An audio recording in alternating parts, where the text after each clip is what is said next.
નમસ્કાર દર્શક મિત્રો, બગદાણાની બબાલમાં હાલમાં ખૂબ મોટા સમાચાર એ સામે આવ્યા છે કે ડાયરાકાર માયાભાઈ આહિરના દીકરા જયરાજ આહિર હાલમાં આઈજી કચેરીએ તેઓ પહોંચી ચૂક્યા છે। આઈપીએસ અધિકારી જયવીર ગઢવીની અધ્યક્ષતામાં જે સ્પેશિયલ ઇન્વેસ્ટિગેશન ટીમ બનાવવામાં આવી હતી તેમણે જયરાજ આહિરને આજે સાંજે 5 વાગ્યાનું સમન્સ પાઠવ્યું હતું અને હવે જયરાજ આહિરની આજે પૂછપરછ એસઆઈટી દ્વારા હાથ ધરવામાં આવશે, જેના કારણે આ સમગ્ર ઘટના લઈને ખૂબ મોટા ખુલાસા થઈ શકે છે। તો થોડાક સમય અગાઉ એસઆઈટી દ્વારા બગદાણાની બબાલના પીડિત નવનીત બાલદિયાનું નિવેદન નોંધવામાં આવ્યું હતું, જેમાં 29મી ડિસેમ્બરે નવનીત બાલદિયા પર જે હુમલો થયો તેને લઈને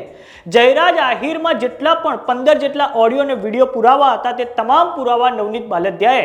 એસઆઈટી સમક્ષ જમા કરાવ્યા છે અને નવનીત બાલદિયાએ કહ્યું છે કે જયરાજ આહિરનું નામ મેં નિવેદનમાં લેતા આજે હવે સ્પેશિયલ ઇન્વેસ્ટિગેશન ટીમ દ્વારા તેમને સમન્સ પાઠવવામાં આવ્યું છે અને હવે જયરાજ આહિર આઈજી કચેરીએ પહોંચી ચૂક્યા છે, જ્યાં તેમની સઘન પૂછપરછ હાથ ધરવામાં આવશે, જેના કારણે ખૂબ મોટા ઘટસ્ફોટ આ ઘટનાને લઈને થઈ શકે છે।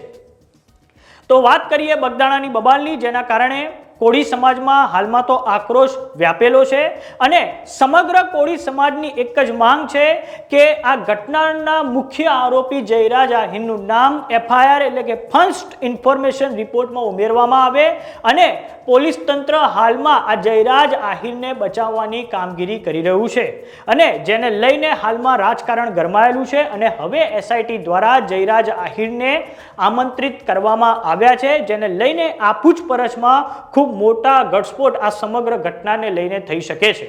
વાત કરીએ બગદાણાની બબાલની, તો બગદાણાની બબાલમાં નવનીત બાલદિયા પર 29મી ડિસેમ્બરના રોજ ખૂબ હિંસક હુમલો થયો હતો અને આ કેસમાં અત્યાર સુધીમાં 11 જેટલા આરોપીઓની જે છે સઘન પૂછપરછ હાથ ધરવામાં આવી છે। કોળી સમાજે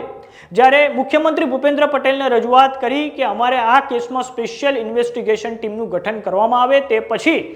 3 કલાકની અંદર આઈપીએસ અધિકારી જયરાજ ગઢવીની અધ્યક્ષતામાં એક એસઆઈટીનું ગઠન કરવામાં આવ્યું હતું, જે અંતર્ગત તેમણે થોડાક સમય અગાઉ મહુવાના પીઆઈ કેએસ પટેલ, આ ઉપરાંત બગદાણાના જે પૂર્વ પીઆઈ છે ડીવી ડાંગર, તેમની પણ પૂછપરછ હાથ ધરી હતી અને થોડાક સમય અગાઉ નવનીત બાલદિયાને પણ તેમણે પૂછપરછ માટે બોલાવ્યા હતા અને જેમાં નવનીત બાલદિયાએ ખૂબ મોટો ઘટસ્ફોટ કર્યો છે અને જયરાજ આહિરનું નામ તેમના નિવેદનમાં તેમણે નોંધાવ્યું છે, જેના કારણે હવે આજે સ્પેશિયલ ઇન્વેસ્ટિગેશન ટીમ દ્વારા જયરાજ આહિરને સમન્સ પાઠવવામાં આવ્યું હતું, જેને લઈને આજે આઈજી કચેરી ખાતે જયરાજ આહિર હવે હાજર થયા છે। તો આ બાબતે આપનું શું માનવું છે અમને કોમેન્ટ બોક્સમાં લખીને જરૂર જણાવો। જો તમને યુટ્યુબ પર જોઈ રહ્યા તો સબસ્ક્રાઇબ કરો, જો તમને ઇન્સ્ટાગ્રામ અને ફેસબુક પર જોઈ રહ્યા તો ફોલો કરો, સાથે જ અમારી વોટ્સઅપ ચેનલ આવી ગઈ છે, જોઈન કરવાનું ના ભૂલતા। નમસ્કાર।